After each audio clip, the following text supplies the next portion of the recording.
안녕하세요. 신우 때문에 결혼 생활에 종지부를 찍게 된 30대 여성입니다. 신혼 때부터 다른 사람도 아니고 대책 없는 신우 때문에 마음고생을 해왔는데 이번에 신우가 제대로 사고를 치면서 제 인생까지 비비꼬여 버렸어요. 누구 하나 저한테 제대로 사과하는 사람도 없고 속 터지네요. 남편하고는 지인의 소개로 만났습니다. 남편은 요식업 종사자이고 저는 직장을 다니는 평범한 회사원이었어요. 사귈 땐 몰랐는데 살아보니 남편이 좀 우유부단하긴 한데 그래도 정말 사귈 땐 몰랐으니 결혼했습니다. 그리고 사실 우유부단하다는 걸 빼면 나머지는 그런대로 괜찮은 사람이거든요. 그런데 또 적어놓고 보니까 그 우유부단한 게 정말 큰 단점이긴 했네요. 그런 성격 때문에 사람들한테 싫다는 소리를 잘 못하거든요. 돌이켜 생각해보면 연애 때도 늘 그런 식이었어요. 어디 식당을 하나 가도 자기가 먼저 딱 골라오는 법이 없고 여기 갈까 저기 갈까 해가며 제 눈치를 살피기에 급급했고 대화를 주고받는 와중에도 제 기분을 살피느라 정신이 없었으니까요. 그리고 저는 그런 남편이 그저 저를 너무 좋아해서 저한테 잘 보이고 싶어서 그러는가 보다 했던 거죠. 하지만 그게 그냥 원래 타고난 성격이었고 정말이지 그로 인해 제가 이렇게 힘들 줄은 몰랐습니다. 저희는 결혼할 때 양가에서 특별히 받은 도움은 없습니다. 일단 시댁 형편이 넉넉지가 않았는데 남편이 어렸을 때 아버님이 일을 하다 사고를 당하셔서 무릎에 철심을 박으셨다 들었어요.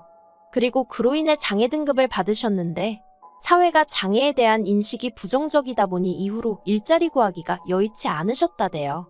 그래서 저희 결혼할 때도 그렇고 지금까지도 그냥 아는 분들 통해서 조금씩 소일거리 받아다 하고 계십니다. 그리고 사정이 그렇다 보니 어머님은 어머님대로 식당 일도 하시고 건물 청소도 하시고 그러다 지금은 몇 년째 요양원에서 어르신들 도와드리는 일을 하고 계세요. 그러니 결혼할 때 시댁에서 도움을 받는다는 건 상상도 할 수 없는 일이었지요. 그리고 저희 친정부모님도 두 분 앞으로 살고 계신 집 한 채 있으셨고 노후 준비나 되어 있는 정도였지. 딸 시집 보낸다고 1억이고 2억이고 척척 내주실 형편은 아니셨어요. 그래서 표현이 좀 그렇긴 한데 겸사겸사 양가의 손은 벌리지 않고 남편이나 저나 서로 모은 돈만 가지고 결혼하자고 얘기가 된 거고 저는 불만 같은 건 전혀 없었습니다. 그리고 그렇게 저희는 서울 끝자락에 위치한 빌라 전세를 얻었습니다. 방둑한 화장실 하나로 신혼부부인 저희가 살기엔 적당한 곳이었어요. 여담이지만 집들이 때 시부모님께선 방이 하나가 남는 거 아니냐며 여기 우리가 들어와서 살까 하는 농담을 하셨는데 순간 심장이 벌렁벌렁 거리더라고요. 실제로 아닌 게 아니라 저희 결혼할 때 합가는 어떻게 생각하는지 어머님이 두세 번 저를 떠보신 적도 있으셔서요. 나중에 덧붙이시기를 1,000원 한 장 못 보태주니 미안해서 집이라도 내어줄까 하는 마음에 하신 소리였다고는 했지만 저희 시부모님도 저희와 마찬가지로 방둑에 화장실 하나인 빌라에 살고 계셨으니 이러나 저러나 가당치도 않은 이야기였죠. 그런데 저희 집들이 때 오셔서 또 들어와서 살까 하시니 제가 깜짝 놀랄 수밖에 없었네요. 반면에 저희 친정부모님은 아무리 시작하는 신혼부부라지만 꽤나 속상해하셨어요. 이렇게 열악하게 시작할 줄 알았으면 대출을 받아서라도 얼마 해줄 걸 그랬나 싶기도 하시다며. 아무튼 그래도 저희 두 사람 사이에는 별다른 문제가 없었기에 부족한 환경이었어도 알콩달콩 재미지게 살았습니다. 그러다 조금씩 불협화음이 나오기 시작한 건 남편의 하나뿐인 여동생인 신우가 시집을 가겠다며 남자를 데려오면서부터였죠. 저희 신우에 대해서 어디서부터 어떻게 이야기를 해야 하나 싶은데 단도직입적으로 말해서 저에게 만약 남동생이 있다면 적어도 신우 같은 여자는 안 만나길 바랬을 것 같아요. 일단 저희 신우는 인물은 나쁘지 않아요. 아주 절세미인은 아니어도 동글동글하니 귀엽게 생겼다고 해야 할지. 그런데 문제는 노는 걸 엄청 좋아했어요. 남녀 가릴 것 없이 처음 본 사람하고도 밤늦게까지 어울리는 건 기본이고 술을 또 너무 좋아해서 인사불성이 되어 남편에게 연락을 해오는 경우도 허다했죠. 한 번은 시댁에서 1시간도 넘게 떨어진 경찰서에서 연락이 와서는 신우가 길가에 쓰러져 있다길래 제발 택시에 태워보내달라고 간곡히 부탁을 드린 적도 있다니까요. 그리고 그렇다 보니 성실하게 사회생활을 하지 못했습니다. 지각과 무단결근을 일삼다 보니 한 회사에서 거의 6개월 이상 버티지를 못하는 듯 했죠. 하지만 까놓고 말해서 저랑 피 한 방울 안 섞였는데 제가 뭐라고 한들 제 말을 들어먹겠어요? 그냥 속으로 한심하다 어쩌려고 저러나 하고 혀만 찰 수밖에 없었네요. 그런데 그런 신우가 시집을 가겠다니, 그런 신우여도 좋다는 남자가 있다니? 표현이 웃긴데 집신도 짝이 있다더니 정말이구나 싶더라니까요. 그리고 그렇게 온 가족이 축제 분위기로 들떠있는 와중에 저는 문득 신우가 모아둔 결혼 자금은 좀 있나 하는 생각이 들었습니다. 그래서 제가 신우에게 아가씨는 돈 좀 모아뒀냐고 물으니 신우가 금세 안색이 어두워져서는 실은 자기도 그게 고민이라더니 한다는 말이 모아둔 돈이 하나도 없답니다. 심해부한테는 그래도 한 5천은 모아뒀다고 거짓말을 했는데 그걸 어떻게 수습을 해야 할지 모르겠다면서 어쩌면 좋겠냐고 되려 저에게 묻더라고요. 그래서 제가 그걸 어떻게 알겠냐고 왜 그런 거짓말을 했냐니까 처음엔 잘 보이고 싶은 마음에 그랬는데 어느 순간 걷잡을 수가 없어졌다나요. 정말이지 어이가 없어서. 그런데 더 어이가 없었던 건 옆에 계시던 시부모님께서 저더러 그러지 말고 모아둔 돈 좀 없냐는 거예요. 결혼한 지 2년밖에 되지 않은 시점이었고 결혼할 때 서로 있는 돈 없는 돈 싹싹 긁어서 전세를 구했는데 모아둔 돈이 있으면 얼마나 있었겠어요. 그래서 없다고 했더니 어머님께서 저더러 살림을 어떻게 하길래 모아둔 돈이 없냐입니다. 아니 물론 솔직히 하나도 못 모은 건 아니었죠. 그렇지만 저희라고 언제까지 전세살이만 할 것도 아니고 그런데 이런 걸 구구절절 어머님께 다 말씀을 드려야 하나 싶대요. 막말로 제가 진짜 몇 억씩 쌓아놓고 사는 사람이라고 쳐도 저 싫으면 안 빌려줄 수도 있는 거 아닌가요? 하지만 이런 걸로 왜 어머님한테 제가 시달려야 하나 싶고 그 와중에 왜 신우는 난데없이 울고 있는 건지. 아무튼 여러 가지로 황당해서 남편을 쳐다보며 당신도 뭐라고 말 좀 해봐 하니까 남편이 그러지 말고 한 2천만 원이라도 어떻게 좀 빌려줄 수 없을까 하는데 기가 막혀서 말도 안 나오대요.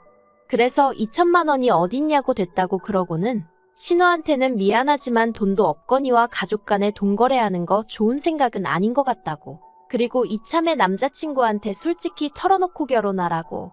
세상에 영원한 비밀이 어딨겠냐 했어요.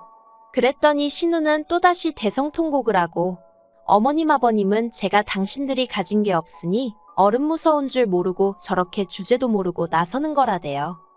분명히 말하지만 저는 신우가 파혼당하길 바라고 그런 소리를 한 것도 아니었고 정말 도와줄 능력이 되질 않았어요. 그리고 솔직히 신우가 돈을 어느 세월에 갚아줄지 믿음도 없었고요. 그런데 이 일을 계기로 소위 저는 시부모님에게 단단히 찍혔고 아무튼 그래도 어쨌든 신우는 그 남자친구하고 결혼을 했어요. 그리고 시부모님 말씀으로는 해가는 게 없어서 아주 밉보였다며 그게 다 제 탓이라는 듯이 말씀을 하셨는데 솔직히 전 억울했죠. 굳이 따지자면 시집갈 나이가 되도록 돈 5천도 안 모으고 탱자탱자 놀아댄 신우 잘못이지 그게 어째서 제 잘못인가 싶은 게. 하지만 팔은 안으로 굽는다고 제가 아무리 논리적으로 따진들 어머님 아버님이 그래니 말이 옳구나 하실 것도 아니고 그래서 저도 그냥 뒤에서 저를 뭐라고 욕하시던지 그러려니 하고 넘겼습니다. 한편 옆에서 지켜보고 들려오는 신우의 결혼 생활은 행복하지 않아 보였어요. 즐거워 보이지 않았죠. 듣자 하니 어지간히 어려운 시부모님을 만난 모양이었습니다.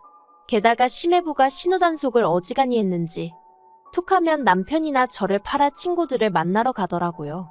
솔직히 신우가 하는 거짓말에 알리바이로 쓰이는 게 싫었지만 그렇다고 제가 심해부한테 일일이 말해주기도 그렇고 그래서 남편에게 당신이야 어떤지 몰라도 나는 신우가 날 팔아먹는 게 불편하다 했습니다.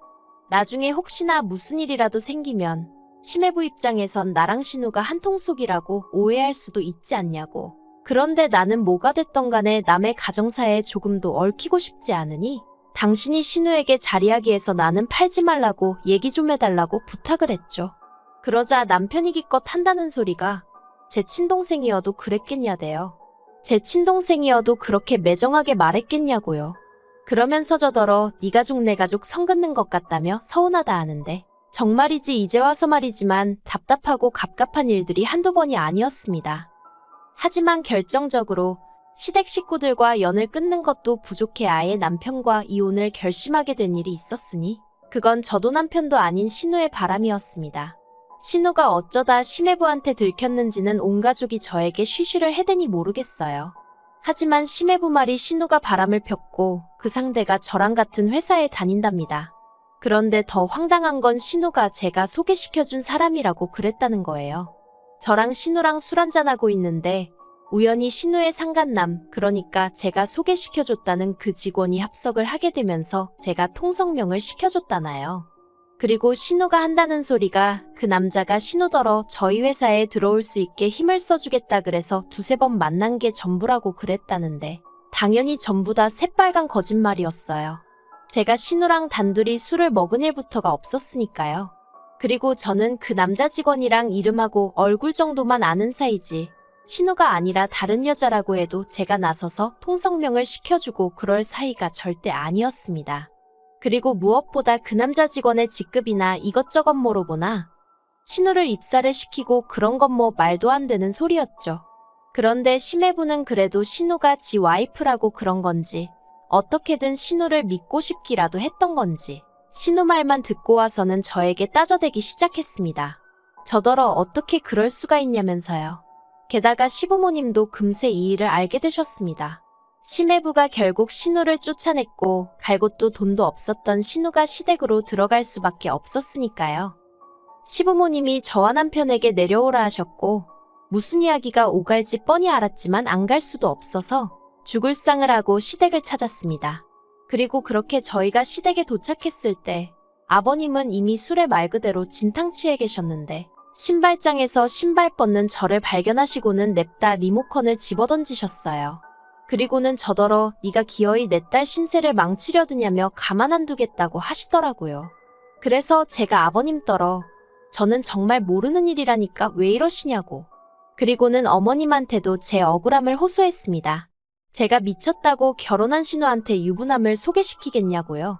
하지만 어머님께서 기껏 하신다는 말씀이 내 딸이 너보다 이쁘고 시집도 잘 갔다 싶으니까 셈이 나서 그런 거 아니냐입니다. 웃겼어요. 그 와중에 어머님도 내심 당신 아들인 저희 남편보다 사위가 낫다고 생각하고 계셨나 싶은 게 아무튼 어머님더러 그런 거 아니다. 그렇게 생각해 본 적도 없다. 신우가 이런 상황에 처한 건 유감이지만 정말 저랑은 아무런 관련도 없다고. 그런데 얄밉게도 신우는 그 와중에 자기가 무슨 피해자라도 되는 것 마냥 또 거실 한쪽 구석에서 질질 짜고만 있더라니까요. 그래서 제가 신우더러 아가씨도 입 있으면 말 좀 해보라고 아가씨랑 나랑 언제 단둘이 술을 먹었고 그 직원도 지금 이혼당하게 생겼는데 알긴 하냐 했죠. 심지어 그 직원은 애도 있는데 그 직원 와이프가 2번의 유산 끝에 정말 힘들게 얻은 아이였거든요. 그런데 지금 그런 가정을 깨뜨린 거라고 소리를 질렀더니 신우가 한다는 말이 기억이 안 난답니다. 자긴 아무것도 모른다나요. 그래서 도저히 안 되겠다고 삼자대면 하자고 했습니다. 신우랑 그 직원이랑 저 셋이서 만나서 어떻게 된 건지 확인 좀 해보자고요. 그리고 결론부터 말하자면 결국 제가 제 핸드폰 내역이며 신용카드 내역이며 줄줄이 뽑아다 시부모님과 심해부 코앞에 들이밀고 나서야 제 결백을 인정받았습니다. 다시 말해 신우가 거짓말을 했다는 걸 모두가 알게 된 거죠. 그리고는 그 일로 심해부는 더 큰 충격을 받은 듯 했습니다. 왜냐하면 그 둘이 만난 게 인터넷 채팅을 통해서였고 그 남자가 처음이 아니었다는 것도 알게 되었으니까요. 심해부는 결국 신우에게 이혼을 요구했고 몸만 나가라고 했답니다. 위자료를 받아내고 싶은 마음이 굴뚝 같지만 어차피 신우나 저희 시댁 형편을 심해부도 뻔히 알고 있었으니 그냥 시끄럽게 일 키우지 말고 신우더러 너만 나가면 된다고 했다나요. 그리고 이 일로 신우랑 시부모님은 또 한 번 저를 원망하기 시작했습니다. 신우가 쫓겨난 게 저 때문이라면서 오해 좀 받으면 어떠냐고 막말로 적어도 저는 쫓겨날 건 아니지 않냐면서 사람들이 어쩌면 다들 자기 편한 대로만 생각을 하는지 어이가 없더라니까요. 그런데 그런 와중에 저는 낯선 번호로 전화를 받았는데 그 직원 와이프였습니다. 짜증나게 한다는 소리가 제가 소개시켜준 거냐는 거예요. 이땐 정말이지. 솔직히 그 와이프도 어떻게 보면 불쌍한 피해자인 건데 저도 저대로 계속 시달리던 중이라서 말이 곱게 안 나가더라고요. 그래서 한 번만 더 제대로 확인도 안 해보고 헛소리하면 명예훼손으로 고소하겠다고 엄포를 놨습니다. 그리고 나한테 이럴 게 아니라 상간녀 소송을 하든 뭐라든 당신도 당신 할 일을 하라고 했죠. 그리고 결국 이 일은 제 결혼 생활에까지 영향을 미쳐 저희 부부 또한 이혼 이야기가 나왔습니다. 정확히 말하자면 제가 먼저 남편에게 이혼 이야기를 꺼냈어요. 이 집안에서 내 편은 하나도 없다. 당신마저 당신 동생이 불쌍해서 어쩔 줄을 몰라 하지 않냐고요. 그러니 이쯤에서 나는 놔달라고 했습니다. 시부모님하고 당신하고 신우하고 넷이 똘똘 뭉쳐 한번 잘 살아보라고. 나는 그만 빠져주겠다고요. 그런데 어이없게도 제가 모든 걸 자포자기하는 심정으로 이혼 이야기를 꺼냈더니 남편이 자기가 미안하다면서 한 번만 더 기회를 주면 안 되겠냐대요. 자기도 그렇고 시부모님도 그렇고 신우가 원래 거짓말도 잘하고 그러는 거 다 알고 있었는데 그래도 용케 좋은 남자 만나서 결혼도 했고 그렇다 보니 어떻게든 그 결혼이 깨지지 않았으면 해서 차라리 신우 말을 믿어주고 싶었다나 어쨌다나요. 황당해서 처음엔 뭐라고 말도 제대로 안 나왔어요. 100번 양보해서 피는 물보다 진하다고 신우를 지켜주고 싶어 그랬다? 이해할 수 있다 쳐요. 하지만 저는 무슨 죄냐고요. 그리고 이번에 그냥 이렇게 넘어갔다가 막말로 이런 일이 또 있지 말란 법이라도 있나요? 그리고 지금은 애도 없지만 애까지 생긴 마당에 제가 이런 일을 또 겪는다고 생각하면 그땐 정말 이혼하기도 쉽지 않을 거고 제 억울한 마음은 누가 알아주냔 말이죠. 그래서 안 되겠다 했어요. 이혼해달라고 아니면 긴 싸움이 될지라도 소송하겠다고요. 솔직히 이혼한 지금도 그때 일을 떠올리면 아찔하고 짜증도 나고 그래도 여유가 좀 생겼는지 헛웃음 정도는 지을 수 있게 됐습니다. 이후로는 들은 이야기는 별로 없어요. 다만 남편 가게는 왜인지 폐업을 했고 그 직원은 회사를 관뒀죠. 신우한 사람으로 인해 저도 저지만 몇 사람의 인생이 어그러진 건지 그래도 시부모님은 여전히 하나뿐인 딸이라고 아픈 손가락이라고 감싸고 돌고 계시려나요? 어쨌든 이제 신경 쓰지 않으렵니다.